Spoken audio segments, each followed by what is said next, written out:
Hi, this is a conversation with Dr. Spencer MacCallum, who is an anthropologist and is visiting Universidad Francisco Marroquín.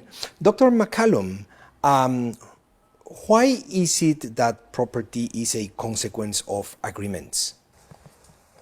Well, property is very little understood, and it's been exciting for me to understand it more and more, to understand social organization. It's the basis of social organization.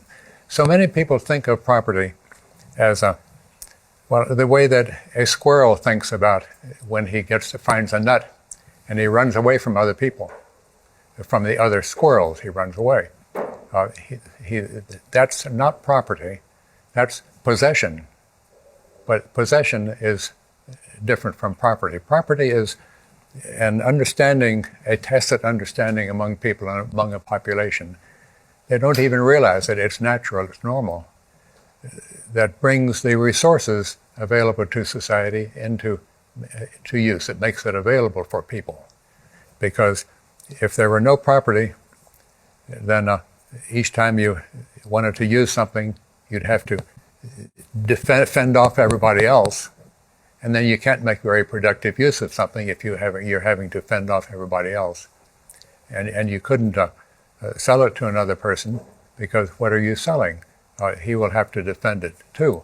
But with property, you have by consensus of a community the right to say how it is to be used, the disposition that's to be made of it. And this way, anyone can always, if they want to use some certain resource, they can find the person who is responsible for that resource. And responsible means respond, who can respond. Who's the person who can respond about this thing or about that thing? You find that person, and then you can make an agreement perhaps with him. And you don't have to try to deal with everybody in the universe who wants to grab this thing. My grandfather once made the example of monkeys with bananas. They'll grab a banana, they'll run away from the other monkeys. What do people do? If it were property, that the monkey wouldn't run away from the other monkeys. He would bring a whole shipload of bananas to New York City and call out for everybody, come and get a banana, come get a banana. It's a very different matter. Property is inclusive of others. It makes available possible use and availability of all the resources of our universe. So property is not theft, as some No, property people is definitely not theft. And yet that's the popular view. We must make the distinction between possession and title or ownership. Title or ownership is something that we can transfer to another person. Then he is the responsible person. He is the person who can respond with respect to that thing. You, a couple of minutes ago, you mentioned your grandfather, Spencer Heath. Please tell us how you got involved with his idea and how has been the path through those ideas for you. Well, it's kind of a long and complicated story, but it began. My grandfather was an unknown philosopher because he never had students to carry on his ideas, his thought. But he came driving through Princeton, New Jersey, where I was at the university one day, and asked me, how are things going?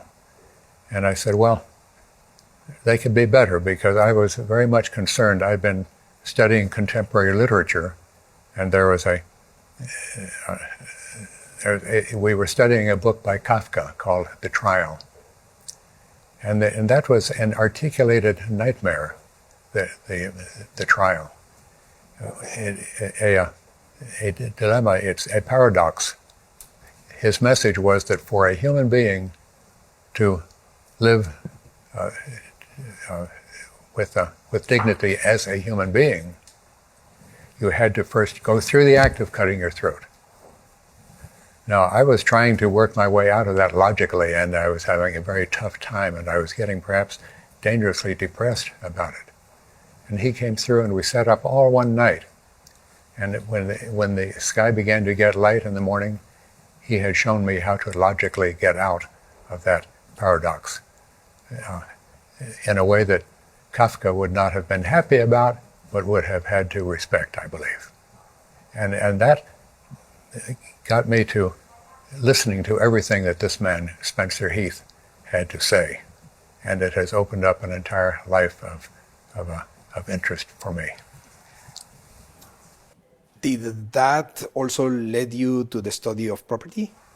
Yes, and in anthropology, understanding social organization. And property is the basis of social organization. Property is not something established by law, by laws, by the government. It's something that is instinctual in human beings. Just as building birds' nests is instinctual with birds.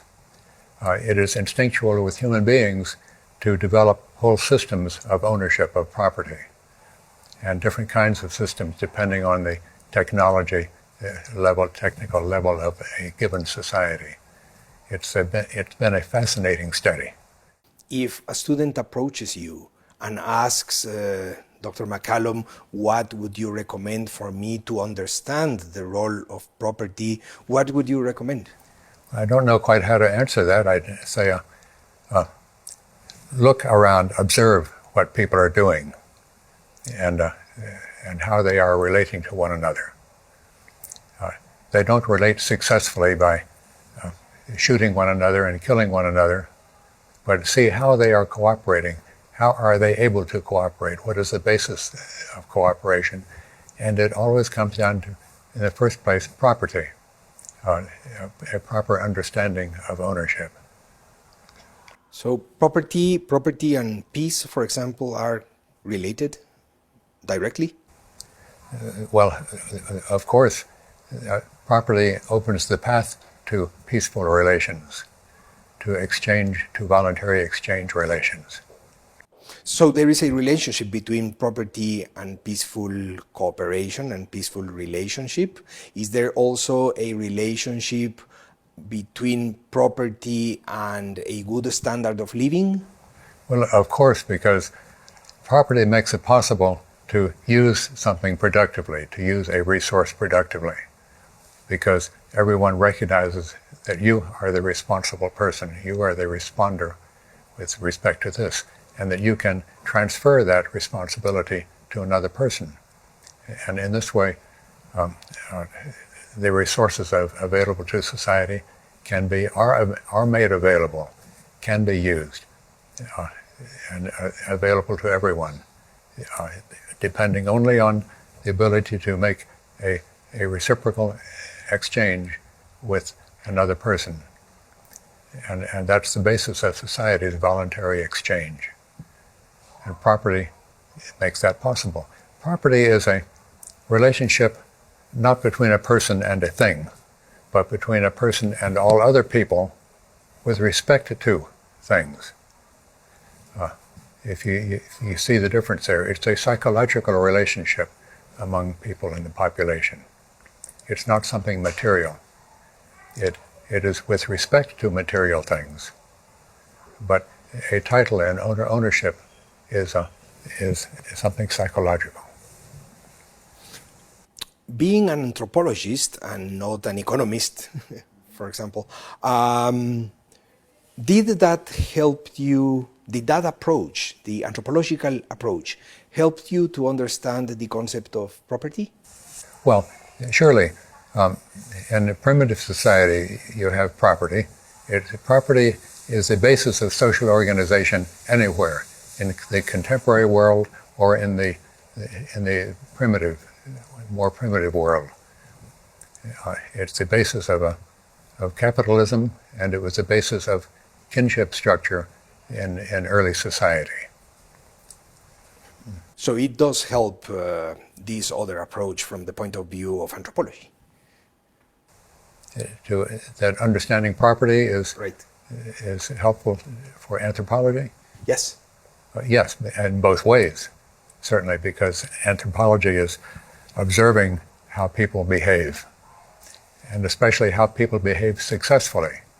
You can have a bunch of people and they're all fighting, and that's not very interesting to watch. But to see how people can relate to one another and be creative on the environment, the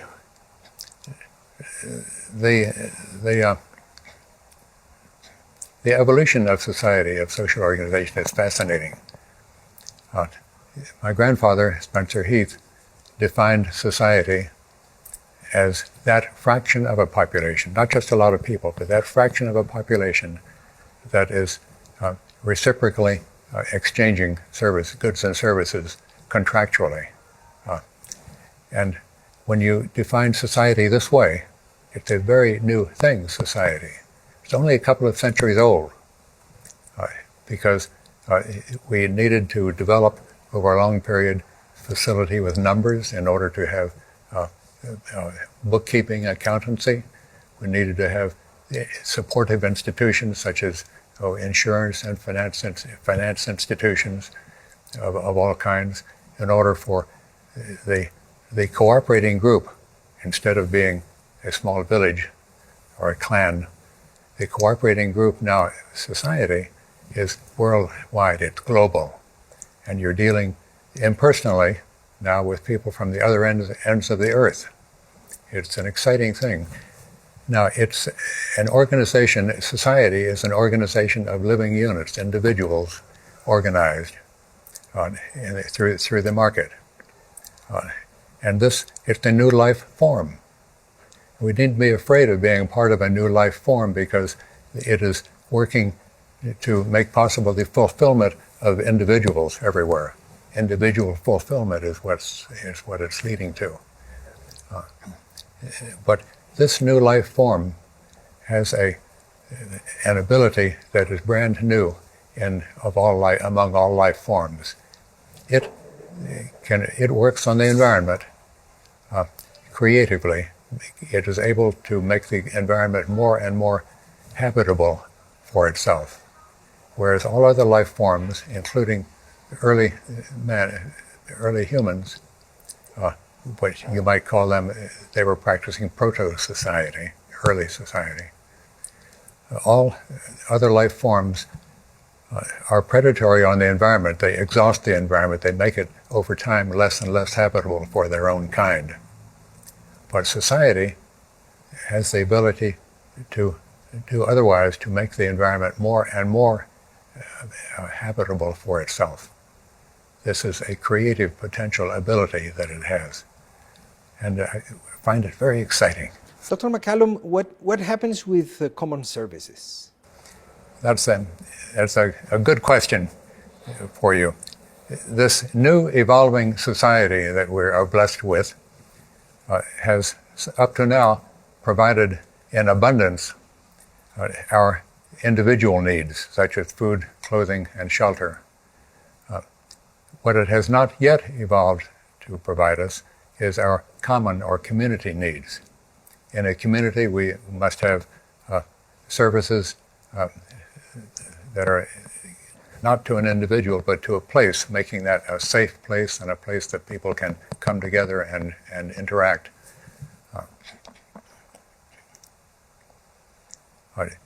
Up until now, we have been relying on the man on horseback, the way the Assyrians and the Egyptians and the Romans all did, the man with the sword to collecting taxation by force, which is a form of universal slavery, taxation is.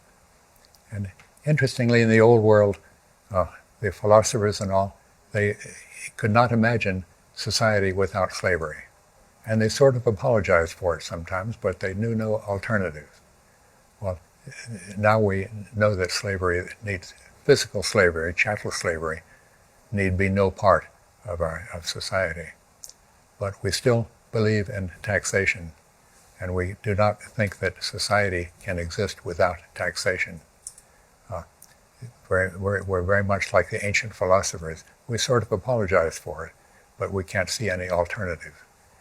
But the evolution of society, so recent, so new, is evolving in that direction also, of meeting not only our individual needs, but our community needs as well. So community services such as? Well, such as laying out of streets, protection, fire protection, a system of settling disputes. Basically, a free place where people can be secure in their persons. You can't make an individual safe, really. He can only be safe by being in a safe place. And that is a community which is very poorly administered now. We don't know how to do it very well now. We still look to the man on the horseback with the sword of taxation, which is a very inefficient, it's a very counterproductive way to behave. Human relations are successful to the extent that they are totally voluntary and reciprocal and benefit all parties. Well, Dr. MacCallum, thank you for sharing this with us, and thank you too.